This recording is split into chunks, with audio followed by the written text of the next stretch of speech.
가족에 대한 것입니다. 가족에 관한 설명으로 옳은 것은 입니다. 가족 대상 사회복지 실천이 있기 때문에 가족의 문제가 출제된 겁니다.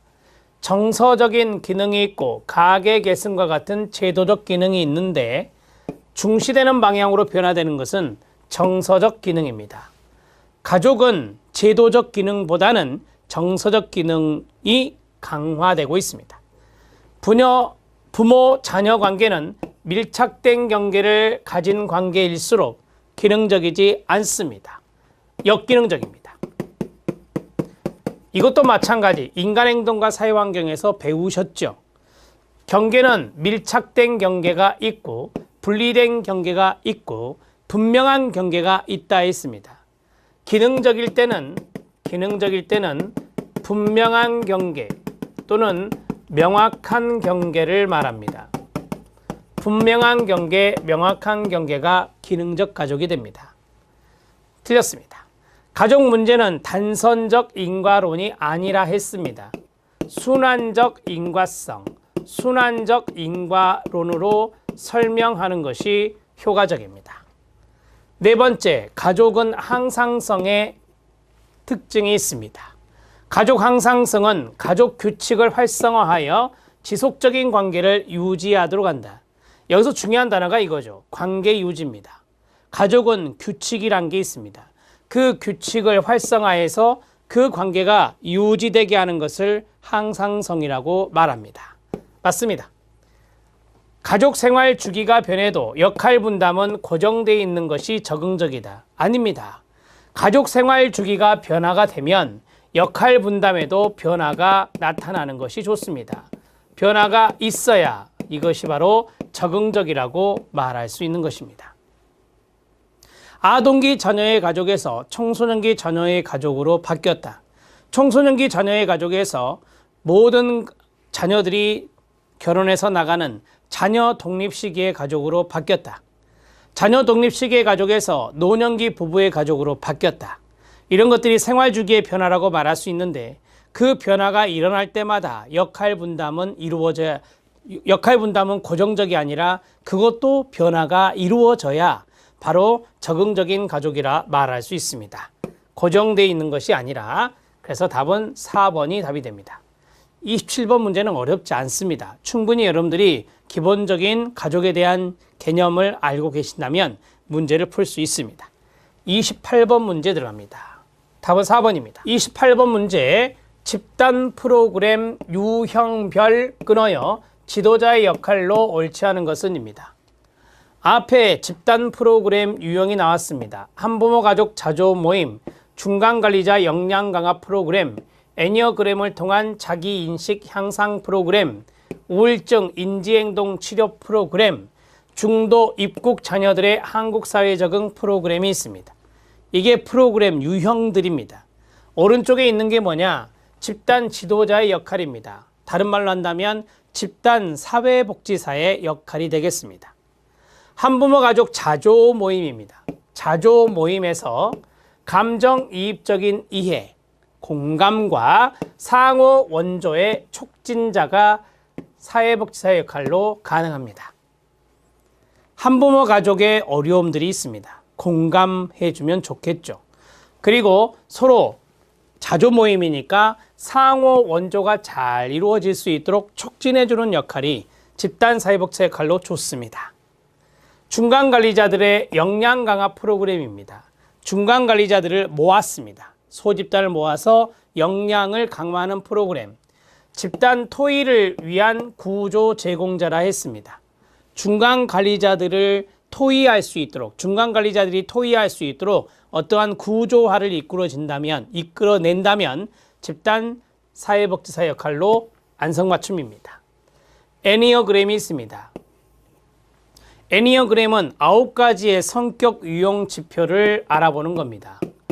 9가지의 성격 유형 지표를 알아보는 것입니다. 그러면 애니어그램을 통해서 자기 인식을 할 수가 있겠죠. 자신의 성격을 파악할 수가 있기 때문이죠.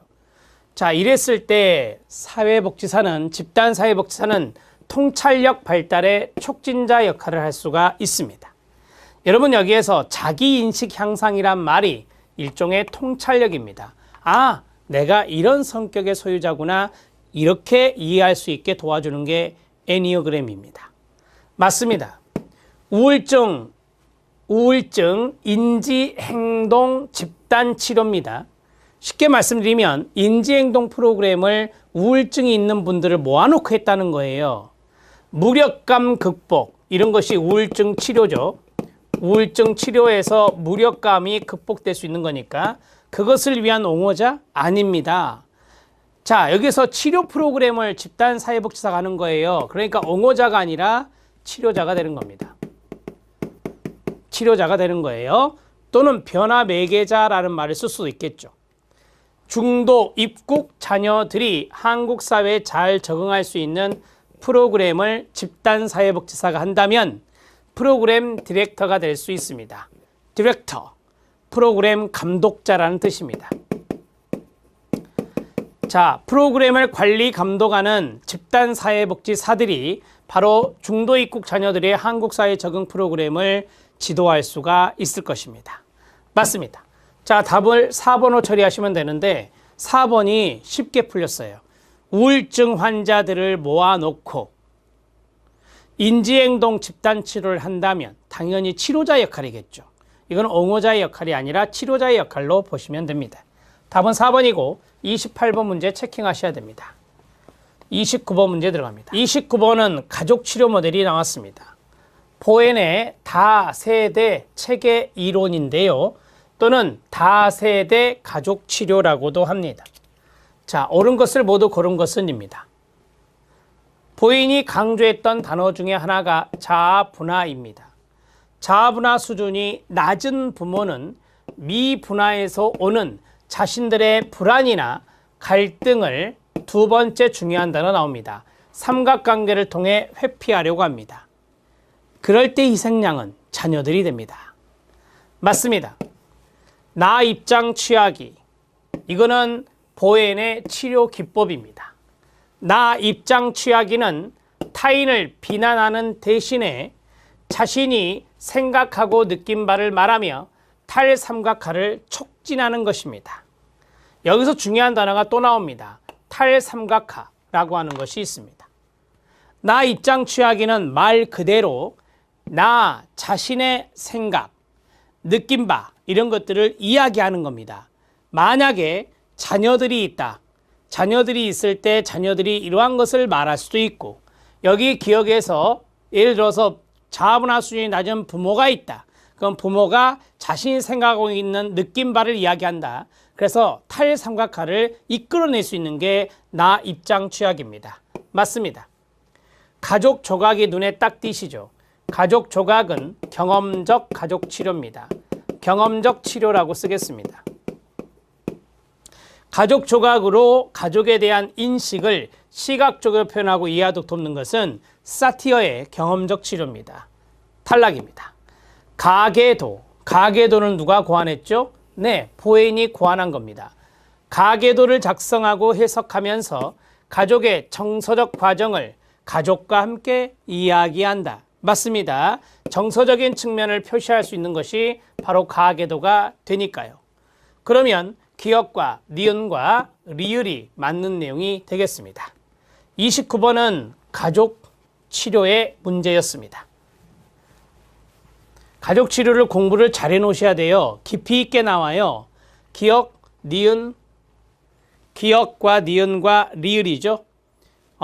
여기 기억, 니은, 디귿이 아니라 리을로 고치면 됩니다. 나머지는 맞고요. 29번의 답은 3번이 답이 되겠습니다. 자, 30번 문제 들어갑니다. 여러분 교재에는 그렇게 되어 있습니다. 자, 30번 문제 해결 중심 모델입니다. 김인수, 드쉐이저, 김인수 부부죠.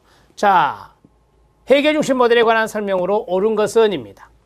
문제를 딱 보니까 해결 중심 가족 치료 모델의 기본 원리 문제입니다. 규범적이다? 아닙니다. 비규범적, 탈이론적입니다. 유사용어라고 생각하시면 돼요. 비규범적, 탈이론적이다. 이것은 경험을 중시한다라고 하는 겁니다. 여러 가지 질문들이 있잖아요. 그 질문에 대해서 가족이 경험을 생각하면서 답변을 하게 되어 있습니다. 자, 과거를 지향하는 거 아닙니다. 미래를 지향합니다. 미래지향적이다 이렇게 정리하시면 됩니다. 병리적인 것에 초점을 두지 않습니다. 강점, 긍정적인 것에 초점을 둡니다. 강점, 긍정적인 것에 초점을 둡니다. 문제 원인 규명에 초점을 두지 않습니다. 문제 해결에 초점을 둡니다. 문제 해결에 초점을 둔다. 그래서 해결 중심 치료라고 말하는 거예요. 변화는 항상 일어나며 불가피하다. 변화는 일어나게 되어 있다라고 하는 겁니다. 답을 5번으로 처리하시면 됩니다. 30번 문제의 해결 중심 모델, 가족치료 모델 중에 하나인데요. 그 내용의 기본 원리가 출제되었네요.